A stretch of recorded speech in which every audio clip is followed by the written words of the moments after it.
So I just recently finished Taiwan Travelogue, and if you don't know, it was the winner of International Booker Prize 2026.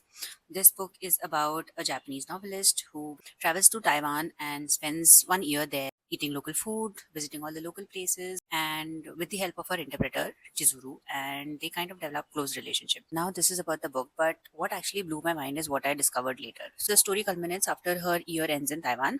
What we learn later is what is written in the translator notes behind, and what we get to know is that now she has come back, she has written this novel, and it has gotten published in Japan. Now, what she wants her daughter to do is get this translated into Mandarin and published in Taiwan so that it can reach her interpreter, Chizuru. So she locates Chizuru in US, and then she goes to meet her. She hands over her manuscript. She talks to her about how her mom was and all that. Then Chizuru now wants to translate this into Mandarin because that was her dream, to be a translator of novels, and she has translated into Mandarin. Now she asks for help from her own daughter to get this published into Taiwan. They all travel to Taiwan. Chizuru, her daughter, her granddaughter, they travel to Taiwan and they try to get this published, and Chizuru passes away. So I thought that this book is actually a Japanese memoir which is translated into Mandarin, which was again retranslated into Mandarin by Yang Zi.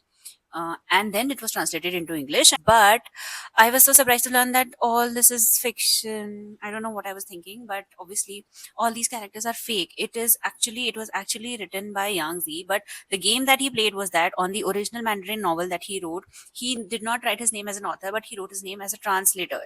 So that was the deception one that he created, and it was basically a simple book which is written as originally written in Mandarin, and then it was translated by Lincoln in English. But the fact is that there are so many phonetic references to Japanese, to Taiwanese, to Mandarin, that you feel that it is a multiple translation, and you get fooled to that as a reader, that you get fooled that it is actually a multiple translation. I actually thought it is Japanese to Mandarin to again Mandarin to English, but it's actually just Mandarin to English. So yeah, this was the deception. I don't know, it is not a very big fact, but I was pretty surprised because the translator notes and everything at the end of the novel felt pretty legit and all, but that was again fiction and part of deception.